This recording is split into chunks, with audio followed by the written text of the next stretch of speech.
С Тукай меня познакомила моя бабушка Магинур Ханум. Когда я была маленькой, она читала мне Тукай почти каждый день. У нас была старинная книга, мне кажется, она была издана либо при жизни Тукая, либо вскоре после его смерти, но еще до революции. И эта книга с буквами, написанными арабской графикой, я, конечно, их не понимала, но бабушка читала вслух, рассказывала мне, о чем там написано, переводила то, что я не понимала.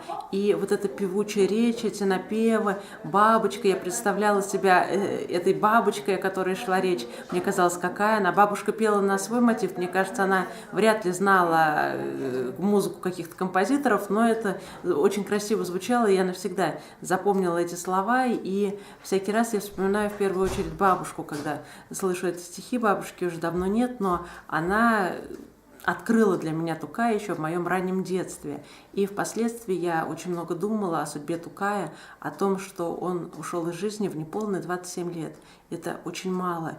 И многие из нас к этому времени даже не определились еще, чем они хотят заниматься, наши современники. Они проводят время в соцсетях, они не знают, чем им заняться, а он за это время сделал столько, что нынешним нашим современникам и не снилось.